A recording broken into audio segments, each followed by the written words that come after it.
आज हम बात करने वाले हैं एक ऐसी चीज की जो दिखती तो नहीं लेकिन है और किसी भी एक्शन फिल्म से कहीं ज्यादा दिलचस्प है। हमारे प्रधानमंत्री की सुरक्षा का वो अदृश्य घेरा। तो चलिए सीधे उसी सवाल से शुरू करते हैं जो शायद किसी बड़ी रैली को देखकर हम सबके दिमाग में आता है। सोचिए एक ऊंची इमारत पर बैठा कोई स्नाइपर और नीचे लाखों की भीड़ में देश का नेता। ये फिल्मों का एक क्लासिक सीन है, पर सवाल ये है कि क्या असल जिंदगी में ऐसा हो पाना मुमकिन है? अब देखिए, पहली नजर में तो लगता है कि हाँ क्यों नहीं, हजारों लाखों लोगों के बीच कोई भी कितना ही सुरक्षित हो सकता है भला। लेकिन सच ये है कि जो हमें दिखाई देता है वो पूरी तस्वीर का बस एक छोटा सा हिस्सा है।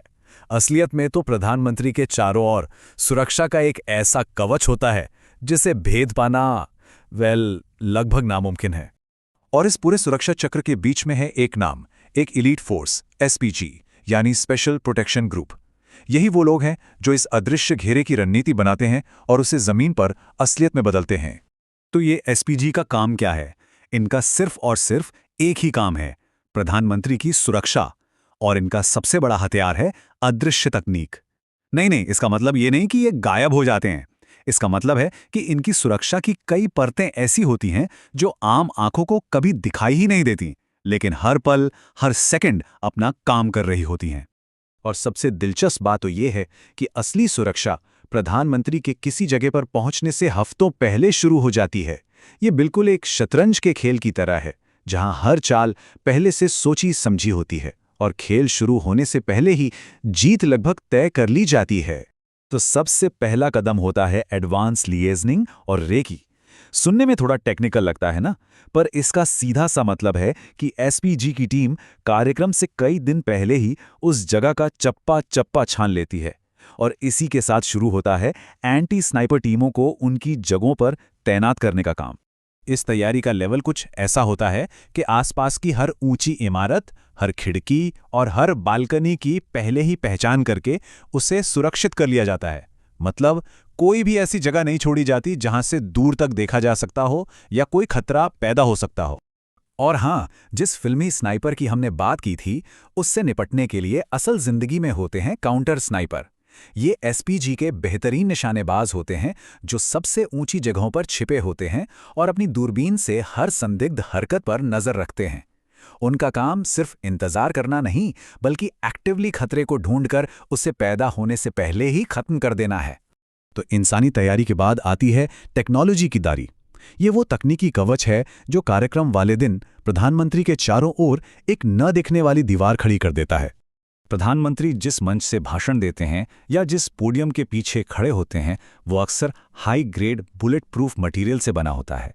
यहाँ तक कि उनके सामने लगा शीशा भी इतना मजबूत होता है कि वो किसी भी स्नाइपर राइफल की गोली को आसानी से झेल सकता है। प्रधानमंत्री के काफिले में जैमर से लैस गाड़ियां चलती हैं। ये एक तरह का इलेक्ट्रॉनिक सुरक्षा कवच बना देती हैं जो आसपास के सभी मोबाइल, रेडियो और रिमोट कंट्रोल सिग्नल को ब्लॉक कर देता है। इसका मकसद ये पक्का करना है कि कोई भी रिमोट से चलने वाले बम का इस्तेमाल ना कर सके। टेक्नोलॉजी अपनी जगह है, लेकिन सुरक्षा की सबसे मजबूत और आखिरी कड़ी हमेशा इंसानी होता है। वो लोग जो जमीन पर मौजूद हैं और किसी भी हालात के लिए पूरी तरह से तैयार रहते हैं। ये सुरक्षा का शायद सबसे हैरान करने वाला पहलू है।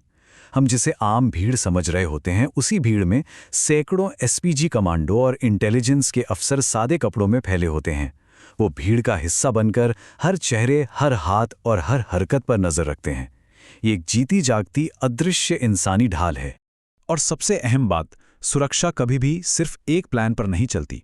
हमेशा हर हालात के लिए एक प्लान बी तैयार रहता है।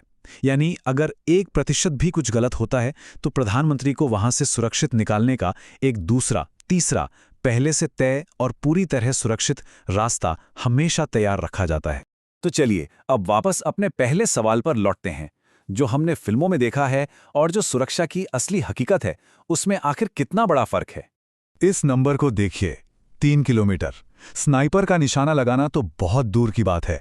हकीकत में किसी भी संदिग्ध व्यक्ति के लिए हथियार के साथ उस सुरक्षित इलाके के 2 से 3 किलोमीटर के दायरे में दाखिल होना ही लगभग नामुमकिन बना दिया जाता है। ये सिर्फ एक दायरा नहीं, ये एक किला है। तो फर्क साफ है।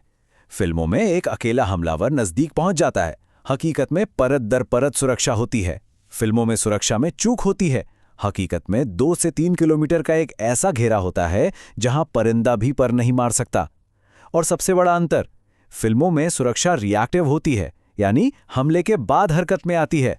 असल जिंदगी में सुरक्षा प्रोएक्टिव होती है, यानी खतरे को पनपने से पहले ही कुचल दिया जाता है। तो इस पूरे विश्लेषण का सार ये है, ये सिस्टम गोली को रोकने के लिए उतना नहीं बनाया गया जितना बंदूक वाले को उस इलाके में घुसने से रोकने के लिए बनाया गया है।